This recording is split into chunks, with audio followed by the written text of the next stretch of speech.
Hello student, welcome to my channel sermon lecturer. आज मैं आपको बताऊंगा जो क्लास 10 आपका साइंस है, इसका बहुत ज्यादा इंपॉर्टेंट क्वेश्चन जो बोर्ड एग्जाम में 100% पूछा जाएगा। अगर मैं जितना क्वेश्चन बताने वाला हूं वो अगर आप लोग तैयार करके जाते हो बोर्ड एग्जाम में तो यहां से आपके बहुत सारे क्वेश्चंस आने वाले हैं।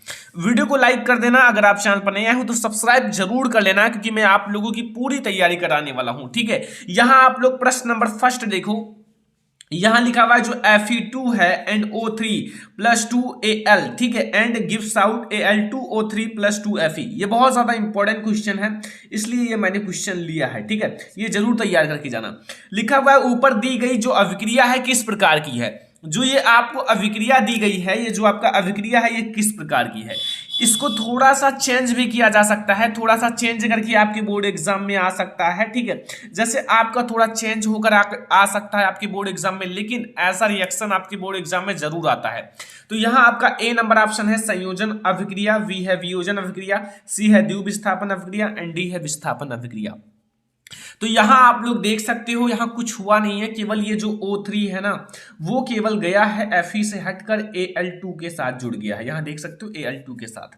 तो यहां केवल हुआ है विस्थापन, तो ये जो आपका होगा विस्थापन अभिक्रिया होगा।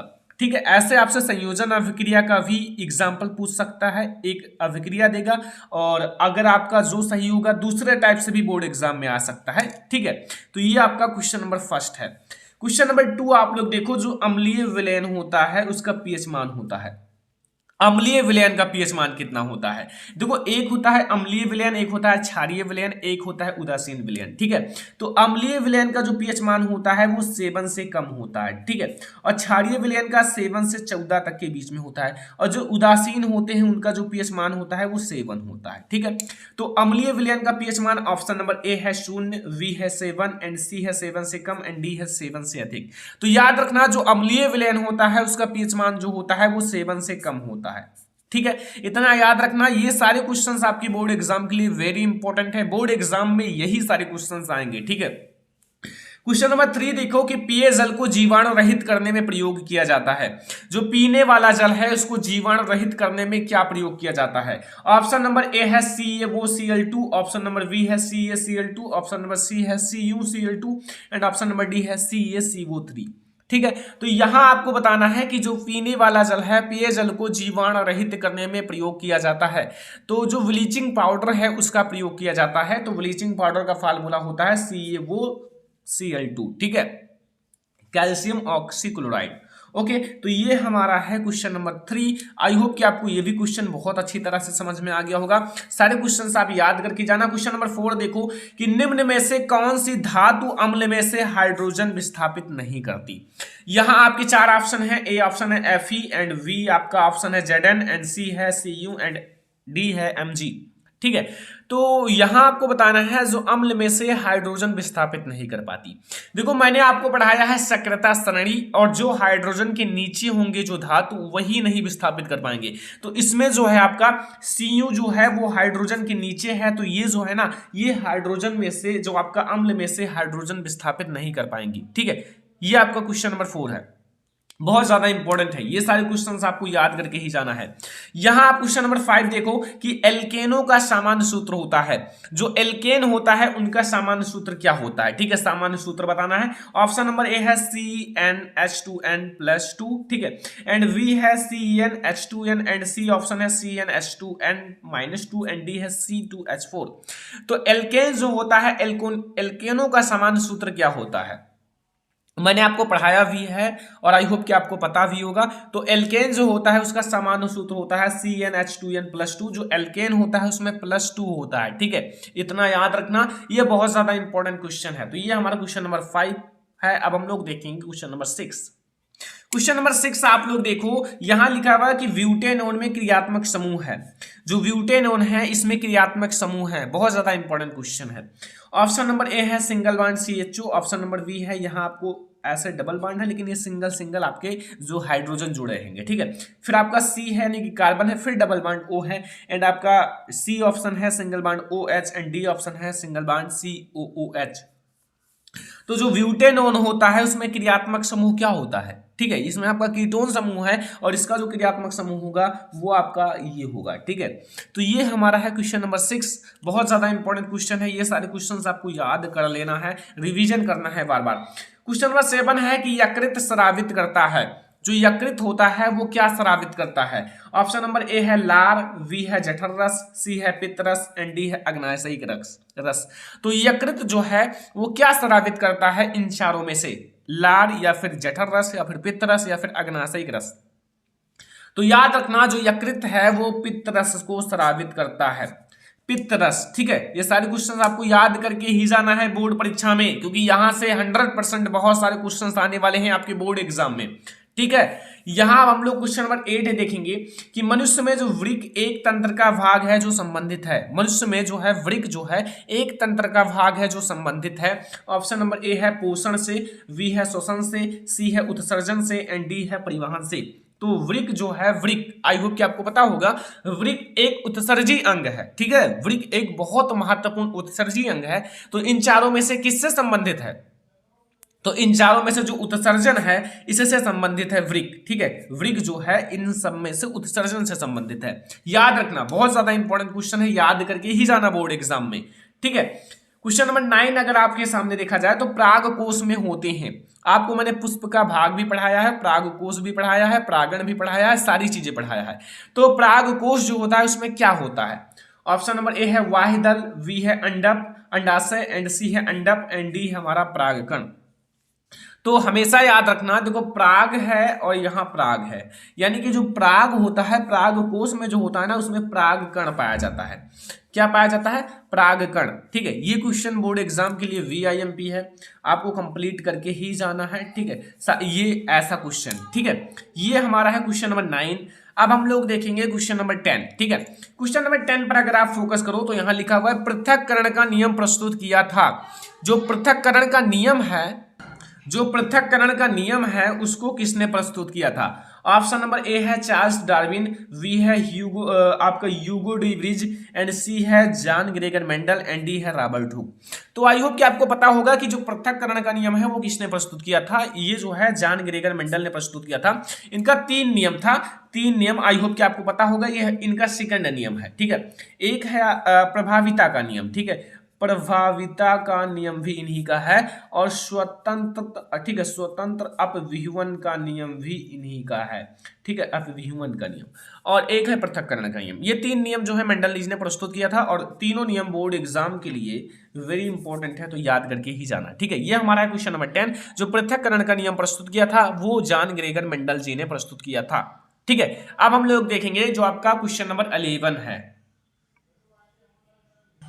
क्वेश्चन नंबर 11 आप लोग देखो, लिखा हुआ है निम्न में से कौन सा पदार्थ लेंस बनाने के लिए प्रयुक्त नहीं किया जाता।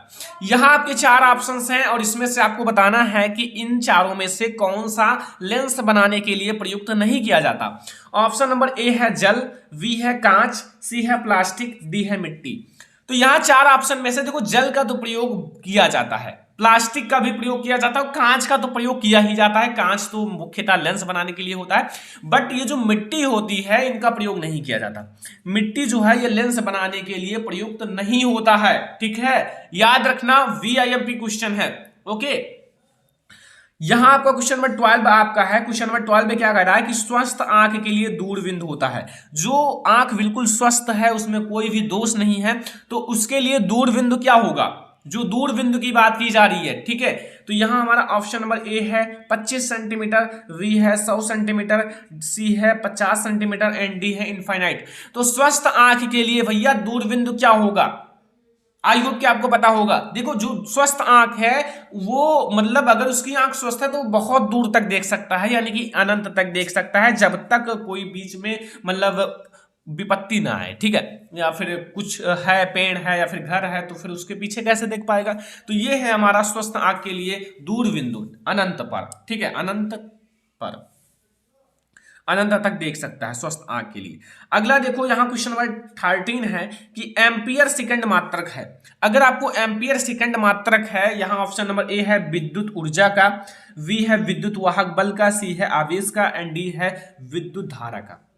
तो यहाँ आपको दिक्कत होता होगा कि कैसे किसका मात्रक है, आपको नहीं पता। तो मैं आपको एक बात बताता हूं जिससे आपको पूरा पता चल जाएगा। देखो एम्पियर किसका मात्रक है, एम्पियर आई, यानी कि किसका मात्रक है, ये आई मतलब धारा का। और ये जो हमारा सेकंड है ये किसका मात्रक है, टी, यानी कि समय का। तो आपने किसी का मतलब सूत्र पढ़ा है आई इंटू टी, किसी का पढ़ा है कि नहीं? अरे भैया पढ़े होंगे, क्यू बराबर आई इंटू टी, पढ़े हैं कि नहीं पढ़े हैं? क्यू बराबर आई इंटू टी। तो ये हमारा जो है ना क्यू का मात्रक है। और क्या क्यू क्या है, आवेश है। क्या है, आवेश है। तो यहां जो आवेश का मात्रक होगा वो क्या होगा, आपका यही होगा। एक तो इसका मात्रक देखो, आवेश का मात्रक एक होता है आपका कूलाम, ठीक है। दूसरा आप ये याद रखना एम्पियर आपका एंड सेकंड है। तो ये हमारा है क्वेश्चन नंबर 13। अब हमारा ये क्वेश्चन नंबर 14 देखो, ये भी बहुत ज्यादा इंपॉर्टेंट क्वेश्चन है, ये आप जरूर कंप्लीट कर लेना कि विद्युत धारा उत्पन्न करने की युक्ति है। जो विद्युत धारा उत्पन्न करने की युक्ति है, विद्युत धारा उत्पन्न किया जा सकता है। ऑप्शन नंबर ए है जनित्र, बी है गैल्वेनोमीटर या फिर गैल्वेमीटर, सी है अमीटर एंड डी है मोटर, जो मोटर होता है। तो यहां जो विद्युत धारा उत्पन्न करने की युक्ति कौन सी है, तो विद्युत धारा उत्पन्न करने की युक्ति जनित्र है। कौन सी है, जनित्र है। तो ये हमारा क्वेश्चन नंबर 12 है, यानी कि सॉरी 14 है। तो ये 14 VIMP ऑब्जेक्टिव क्वेश्चन पहले आप याद कर लेना, जितना मैंने बताया है उतना आप याद करके बोर्ड एग्जाम में पेपर देने जाना, ठीक है। यहां से बहुत सारे क्वेश्चन फंसेंगे, तो यहां से आपका 100% बहुत ज्यादा क्वेश्चन आने वाला है बोर्ड एग्जाम में। अब हम लोग देखेंगे जो हमारा और सारे क्वेश्चन हैं, जैसे आप लोगों के सामने क्वेश्चन आ चुका है। क्वेश्चन नंबर 15 आप देखो, जो कि हमारा अब इंपॉर्टेंट क्वेश्चन है, जो कि लिखा हुआ है लोहे की वस्तुओं को हम पेंट क्यों करते हैं। जो लोहे की वस्तुएं हैं उसे हम पेंट क्यों करते हैं, ये बहुत ज्यादा इंपॉर्टेंट क्वेश्चन है बोर्ड एग्जाम के लिए। देखो जो लोहे की वस्तुएं होती हैं, ठीक है, लोहे की वस्तुओं पर पेंट करने से जो उसकी अभिक्रिया वायु में उपस्थित नमी वो ऑक्सीजन से नहीं हो पाती। जैसे वायु जो होता है, वायु में उपस्थित नमी व फिर ऑक्सीजन, ठीक है, नमी व फिर ऑक्सीजन से नहीं हो पाती तथा वह जंग लगने से बच जाता है। जैसे आपको पता है कि जैसे लोहे की वस्तुओं को अगर हम पेंट नहीं करेंगे तो उसमें अगर नमी यानी कि थोड़ा पानी लग जाए या फिर ऑक्सीजन से अभिक्रिया कर लेगी तो फिर वो क्या हो जाएगा, उसमें जंग लग जाएगा और वो धीरे धीरे संचालित होकर खत्म होने लगेंगी। तो इसीलिए हम लोहे की वस्तुओं को पेंट कर देते हैं ताकि क्या हो कि उस पर जंग लगने से बच जाए और वो ज्यादा दिन तक सुरक्षित रहे, ठीक है। तो ये हमारा क्वेश्चन नंबर 15 है, जो कि आपको याद कर लेना है कि लोहे की वस्तुओं को पेंट क्यों करते हैं, ठीक है, याद करके जाना बोर्ड एग्जाम में। फिर हम लोग देखेंगे क्वेश्चन नंबर 16। क्वेश्चन नंबर 16 आप लोग ध्यान दो कि उदासीनीकरण अभिक्रिया क्या है। जो उदासीनीकरण अभिक्रिया होती है वो क्या होती है, और आपको दो उदाहरण देना है, दो उदाहरण देना है, ठीक है। उदासीनीकरण अभिक्रिया के बारे में बताना है और आई होप कि आपको पता होगा, ठीक है। यहां आप देखो ध्यान से पहले कि जो उदासीनीकरण अभिक्रिया होती है वह अम्ल, जो अम्ल होता है एवं क्षार की अभिक्रिया के परिणाम स्वरूप, जब हम एसिड यानी कि अम्ल और क्षार की अभिक्रिया कराते हैं तो उसके परिणाम स्वरूप लवण तथा जल प्राप्त होता है। जैसे जब हम अम्ल एवं क्षार की अभिक्रिया कराएंगे तो लवण तथा जल प्राप्त होगा और इस अभिक्रिया को उदासीनीकरण अभिक्रिया कहते हैं।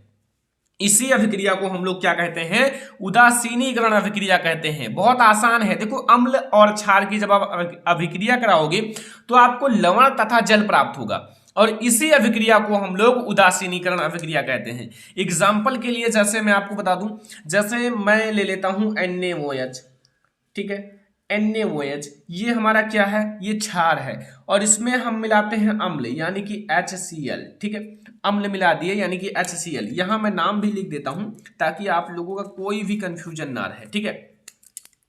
ये हमारा है अम्ल, ये हमारा है क्षार, ठीक है, और HCl क्या है, अम्ल है, ओके। अब इसके जब हम लोग अभिक्रिया कराते हैं तो यहां मैंने इसकी अभिक्रिया करा दी।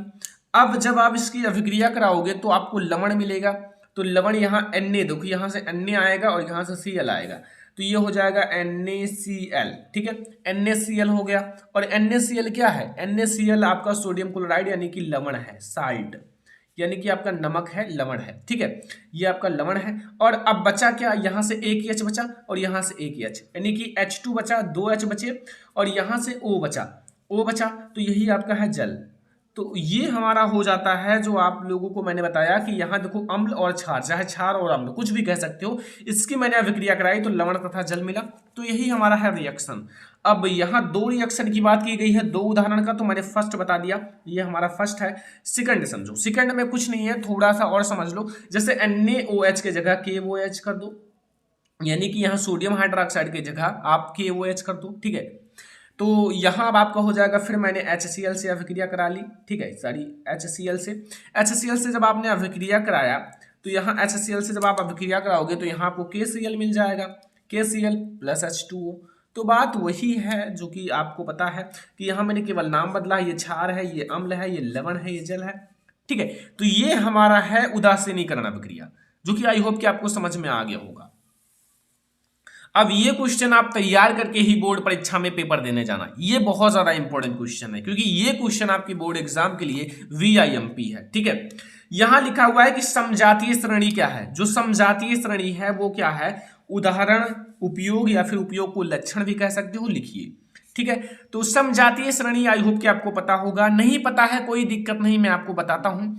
सबसे पहले आप ये समझो कि जो समजातीय श्रेणी होती है उनकी जो जातियां होती हैं वो समान होती हैं, ठीक है। जैसे अगर जितने भी आपके हैं उसमें तत्व हैं या धातु हैं, तो उसमें जो उनका क्रियात्मक समूह है वो समान होना चाहिए, या फिर उनके सूत्र जो हैं वो समान होना चाहिए। जैसे देखो, कार्बनिक यौगिकों का वह समूह जिनका सामान्य सूत्र एवं क्रियात्मक समूह एक जैसा हो, चाहे उनका सामान्य सूत्र समान हो, चाहे उनका क्रियात्मक समूह समान हो, एक जैसा हो, उन्हें हम लोग क्या कहते हैं, समजातीय श्रेणी कहते हैं, और उनके सदस्यों को समजात गण कहा जाता है। उनके जो सदस्य होते हैं उन्हें समजात गण कहा जाता है। अब मैं आपको एग्जाम्पल के साथ समझाता हूं। जैसे इनके क्रियात्मक समूह समान हो या फिर आपके सामान्य सूत्र समान हो, ठीक है, चाहे आपके एल्केन समूह के सारे हो या एल्कीन समूह के या एल्काइन समूह के, ठीक है, सारे को लिख सकते हो, या फिर इनके क्रियात्मक समूह समान हो। जैसे क्रियात्मक समूह में आपका मेथेनॉल है,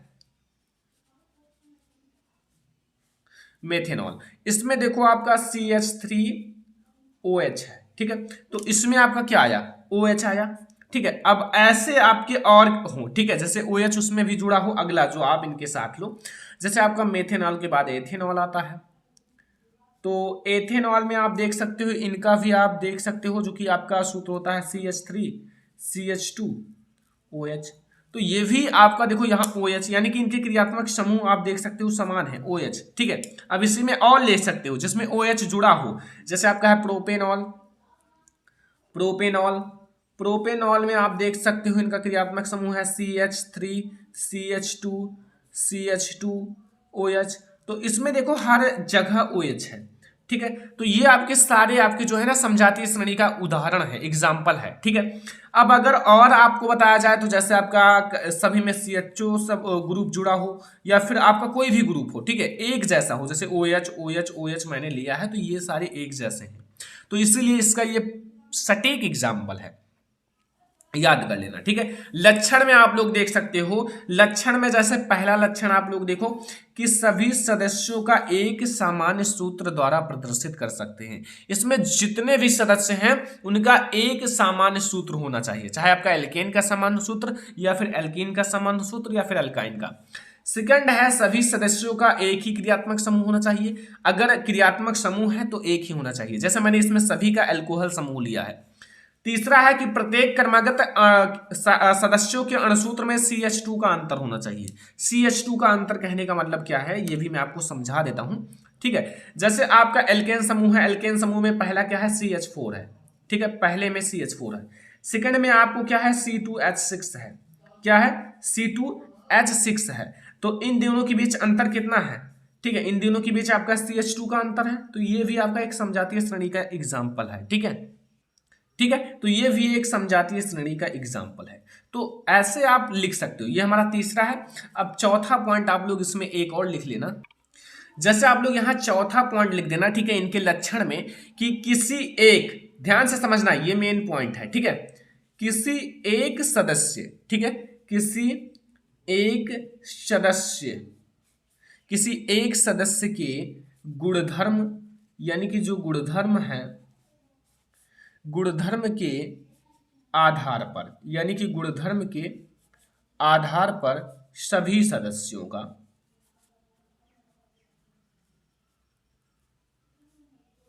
सभी सदस्यों का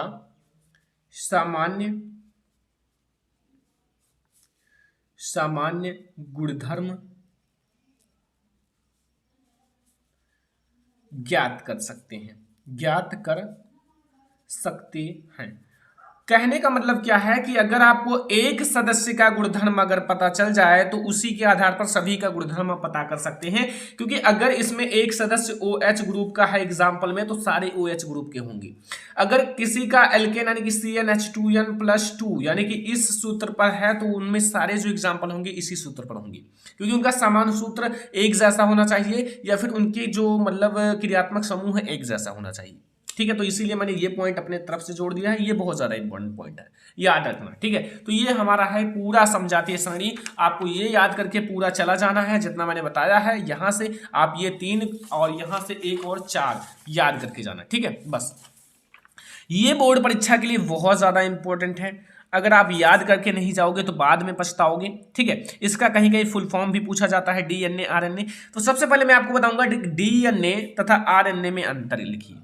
DNA तथा RNA में अंतर क्या है? ठीक है, DNA और RNA का नाम आपने सुना भी होगा और आई होप कि आपने पढ़ा भी होगा। ठीक है, लेकिन आज मैं आपको बताऊंगा कि DNA RNA में अंतर क्या है। देखो, सबसे पहले DNA का जो फुल फॉर्म होता है डीऑक्सीराइबोज न्यूक्लिक एसिड होता है और RNA का जो होता है राइबोज न्यूक्लिक एसिड होता है। दोनों का आप फुल फॉर्म याद कर लेना, मैंने ऑलरेडी पढ़ाया भी है। अब पहला अंतर देखो कि यह मुख्य रूप से गुणसूत्रों में पाया जाता है। जो आपका DNA होता है यह मुख्य रूप से गुणसूत्रों में पाया जाता है। इसके अतिरिक्त अल्प मात्रा में हरित लवक व माइटोकॉन्ड्रिया में पाया जाता है। सबसे पहले यह ध्यान रखना कि DNA जो होता है ये मुख्य रूप से गुणसूत्रों में पाया जाता है और इसके अतिरिक्त अल्प मात्रा में हरित लवक व माइटोकॉन्ड्रिया में पाया जाता है। फिर यहाँ फर्स्ट, यह आपका RNA जो है मुख्य रूप से कोशिका द्रव्य में व अल्प मात्रा में केंद्रक में पाया जाता है।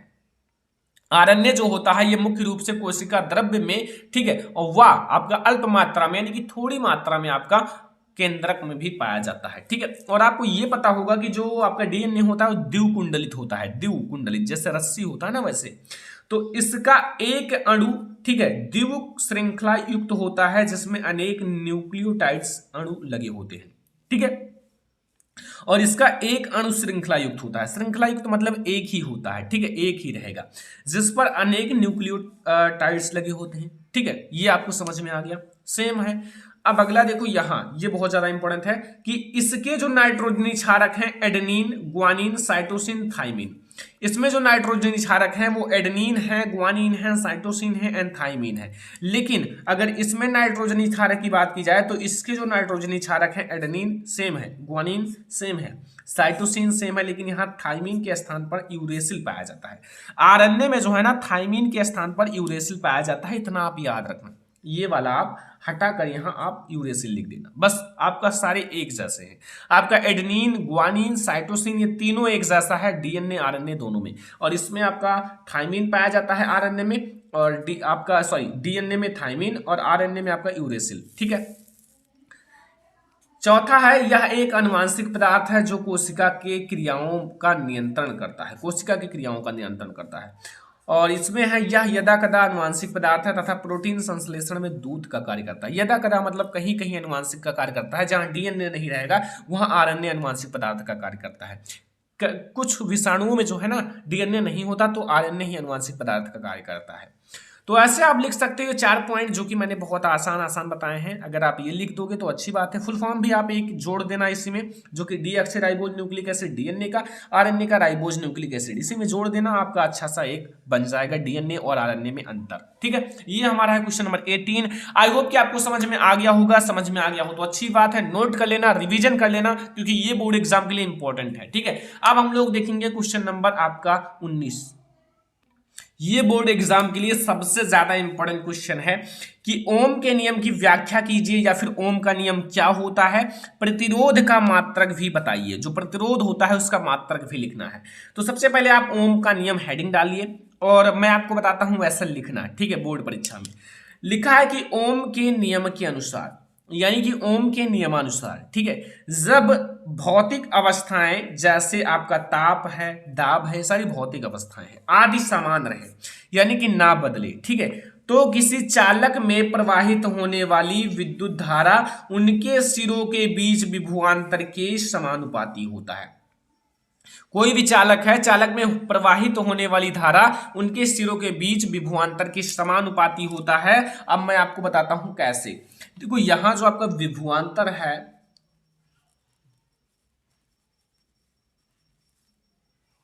विभवांतर है, ये किसके समानुपाती होता है? धारा के। चलो इतना तो आपको पता चल गया, ठीक है। या फिर इसी को आप लिख सकते हो प्रतीक के रूप में, विभवांतर को V से डिनोट किया जाता है और आपका धारा को I से। ये सारी चीजें तो एक नॉर्मल सी बात है जो कि आपको पता होगा अगर थोड़ा सा चैप्टर पढ़े होंगे तो। अब जब यहाँ एक ये देखो अनुक्रमानुपाती चिन्ह है, इसको जब आप हटाओगे तो यहाँ आपका V बराबर एक स्थिरांक जुड़ जाएगा। क्या जुड़ जाएगा? स्थिरांक। और यहाँ इंटू I हो जाएगा। अब यहाँ मैं एक स्थिरांक जोड़ूंगा जो कि आपका है R, ठीक है। तो यानी कि यहाँ V बराबर RI, ठीक है। यहाँ R एक स्थिरांक है इंटू I, ठीक है। तो यही आपका हो जाता है फार्मूला। बट यहाँ से आपको R, ठीक है, R बराबर आप क्या लिख सकते हो? V upon I। क्या लिख सकते हो? V अपान I, ठीक है, V अपान I। लेकिन यहाँ लिख देना जहां जो आपका R जो है ना, जहां चालक का प्रतिरोध है, इस स्थिरांक में जो R है ना, ये चालक का प्रतिरोध है। यहां जो है ना ये R, जहां R जो है एक स्थिरांक है, लेकिन ये जो है R चालक का प्रतिरोध है, या फिर इसे हम लोग चालक का प्रतिरोध कहते हैं। बस इतना सा सिंपल सा है। तो यहाँ प्रतिरोध आपको पता चला R है, तो यहाँ मैंने ये भी लिख दिया R बराबर V अपान I। तो अभी आपसे ये भी पूछा है, यही आपका ओम का नियम है, बस इतना सा ओम का नियम है, ठीक है। अब ये भी पूछा है कि प्रतिरोध का मात्रक क्या होता है। आपका जो प्रतिरोध है उसका मात्रक क्या होगा? तो प्रतिरोध का मात्रक मैं आपको बता देता हूं, याद रखना। जैसे जो आपका प्रतिरोध है उसका मात्रक मैं आपको निकाल कर दिखाता हूं। जैसे यहां आप हेडिंग डालिए प्रतिरोध का मात्रक। प्रतिरोध का मात्रक, प्रतिरोध का मात्रक जो है ना वो मैं आपको बता देता हूं। जैसे यहां V है यानी कि विभवांतर, इसका मात्रक क्या होता है? पहले आप विभवांतर का मात्रक अगर इसका ज्ञात करना है तो विभवांतर का मात्रक पहले आप ज्ञात कर लो, ठीक है। यहां सॉरी विभवांतर है,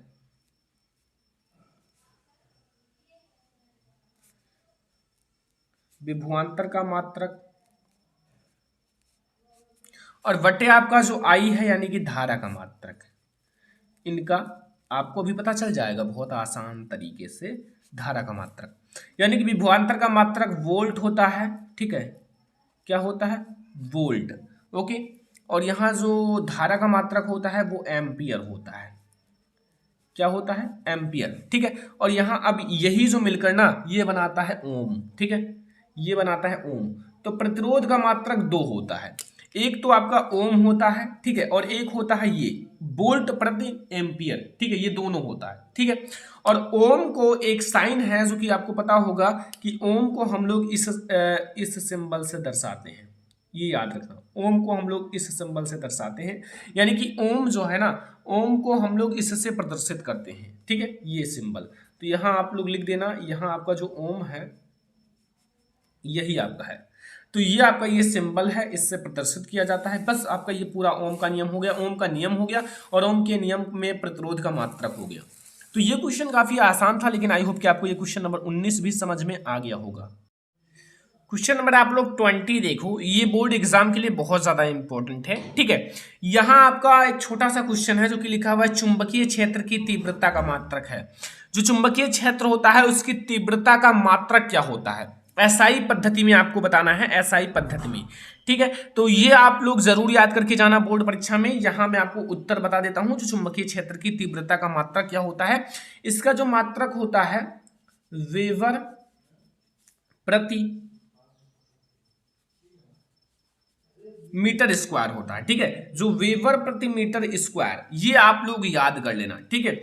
और आप लोग ये क्वेश्चन याद कर लेना, और आप लोग जैसे आवेश का मात्रक, ठीक है, एंड प्रतिरोध का मात्रक, ठीक है, चुंबकीय क्षेत्र की तीव्रता का मात्रक, ये सारे आप मात्रक याद कर लेना। ये सारे बोर्ड एग्जाम के लिए बहुत ज्यादा इंपॉर्टेंट है।